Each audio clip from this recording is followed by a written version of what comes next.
With these tools, you can overcome the resistance of your lizard. I'll help you with the context of that in a minute, but in the meantime, Mimo's here with me, and we're going to wrap up my month of March, or, you know, the month that we wish never happened.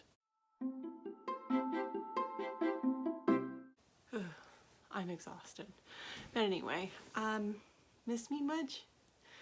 I meant to film a lot more, and I'll get onto that in my next video. But for now, we're going to talk about everything that I consumed for the month of March. I read technically 0 books. Technically. I did listen to about, I don't know, this number of them. We'll talk about them in order that I finished them. So first up, I finished the intuitive reading. I'm off to a really good start here. Intuitive Eating, a revolutionary program that works. I am reading off my tablet because I forgot everything that I read this month. This book is about how to eat without having to really think about what you're eating. It doesn't really make a difference. What it boils down to is that it is the Weight Watchers program, except that you do not weigh yourself ever. You're not doing it with the goal in mind of losing weight, and you don't need to track anything. But in the Weight Watchers program, if you don't track, you lose track, and if you track, you lose. I don't know, I forget the saying. This book is helpful if you don't want to join a program like that and, you know, pay oodles of money every month. I kind of didn't entirely enjoy it 100% because it's just meh. Whatever. But anyway, it's fine. What it does is it has some meditative type of talking sessions to kind of that you sit through, and I don't know, I wanted to fall asleep to them, but they seemed like they'd be helpful in a way, but this is really something that you would be listening to the book for quite a while in order to really get the full benefits of it, rather than just go through one sit through with the book like I did. By the way, I gave Intuitive Eating 4 stars in the end because I felt that it would be helpful to other humans.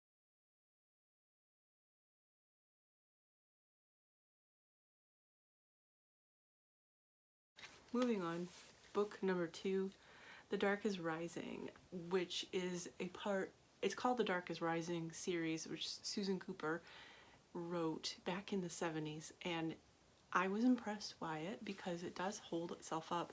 I thought it was hilarious that the, what's his name? I can't remember the kid's name, but he's so cavalier about how his family wouldn't wake up one morning, and he's just like, whatever. He discovers that he's actually one of these immortal beings that can actually cross through time and, you know, time travel basically, and he's being taught how to wield his powers and to fight against the dark.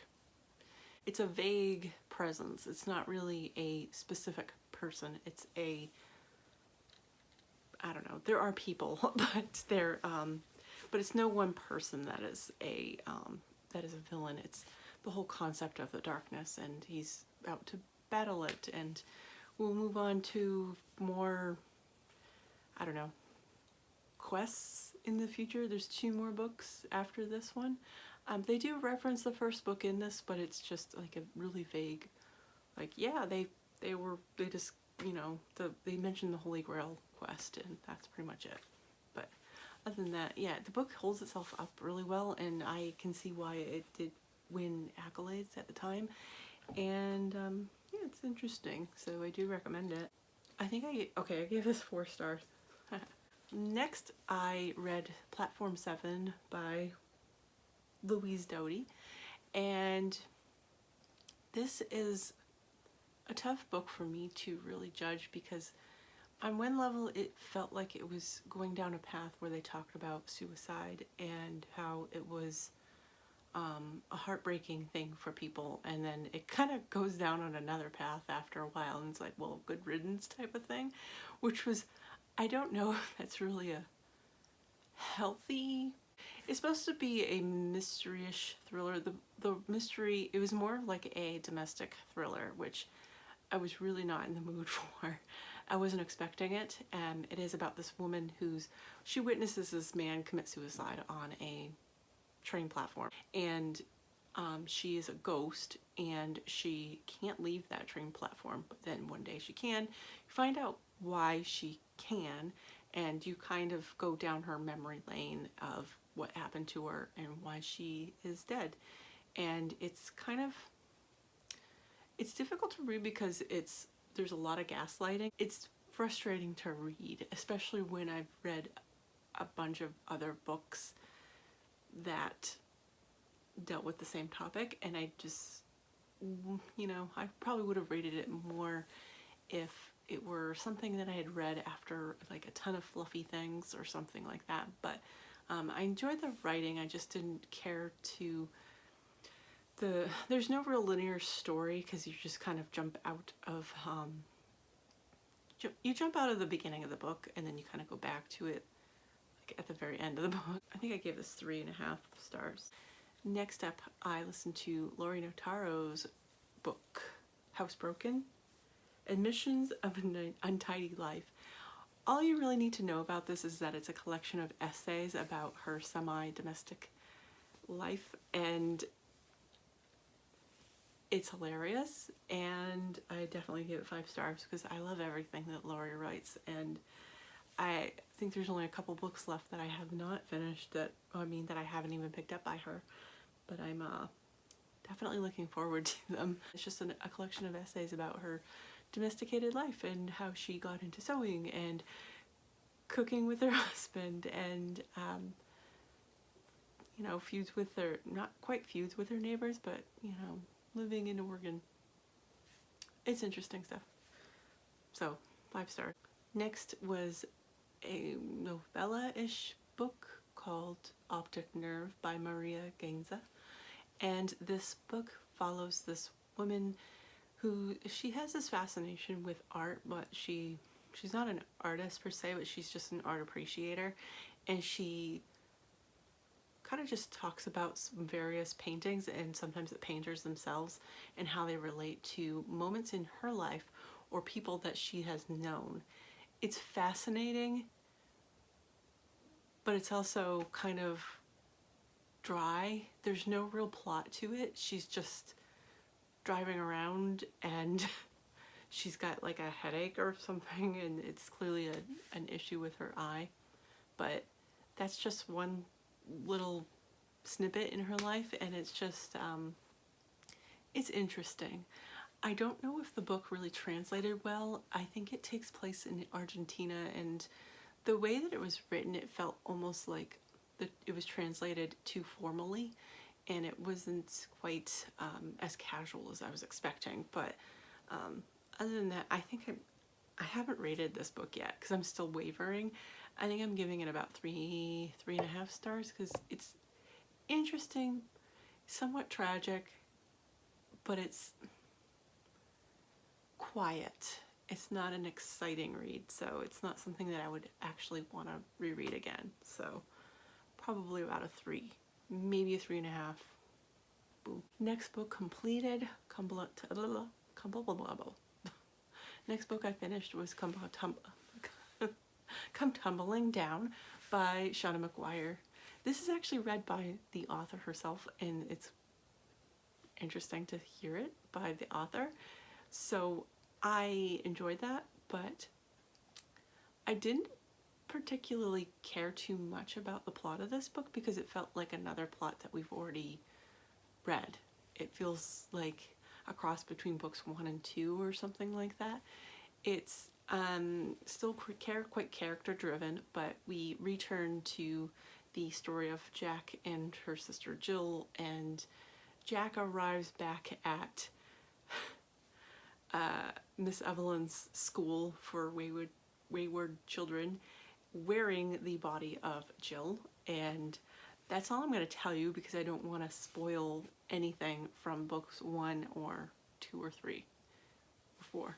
I don't know how many books are out now. There's like a million. probably tells me on here. It is book number 5. Yeah, so it's nothing, it didn't feel like anything new, like we didn't really learn anything new. And is this the end of the Jack and Jill story? Probably not. And then finally, The Morning Mind. Use your brain to master your day and supercharge your life. I thought that reading this would mean I'm going to learn about ways to wake up in the morning. Mornings I'm slow. This book isn't so much about how to kind of like get up and start to motivate yourself.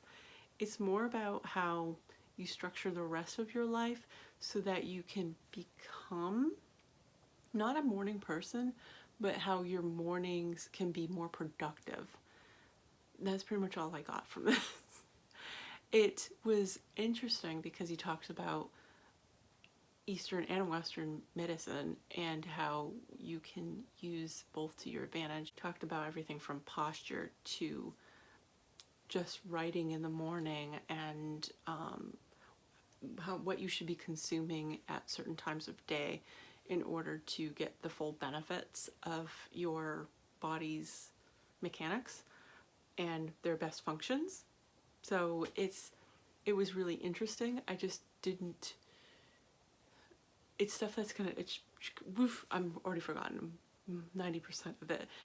Throughout the book, the text refers to your lizard, which was supposed to be a metaphor for your, I want to say your primitive mind, your basic instincts, like your fight or flight habits and things that you're comfortable with. And then your wizard mind, which is your mind that's more active and engaging. So frequently brought up is dealing with your lizard. And it was just, I'm listening to this book while I work in the evening, so I couldn't help but burst out laughing every time you would bring up your lizard would do this, and you want your lizard to do this, and you don't want your lizard to feel like this. And so it's just, it was a weird experience. That's all I read or listened to this month. I've been busy working. I do have 2 part-time jobs, which are both considered as essential. So I've been extra busy lately, and that would be why I have not been posting so much, which I'm going to try and work around for the next month, and we will see how April treats us. I hope April's better. I hope April's better to you, and I hope that you have a great reading month. If you are under quarantine and housebound, I hope that you pick up one of these books, or let me know what you're going to be reading while you're stuck at home.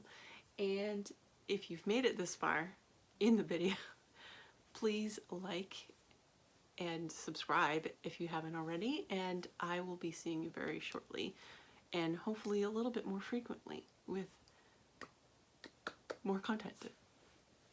But I will be seeing you soon. Thank you so much for watching.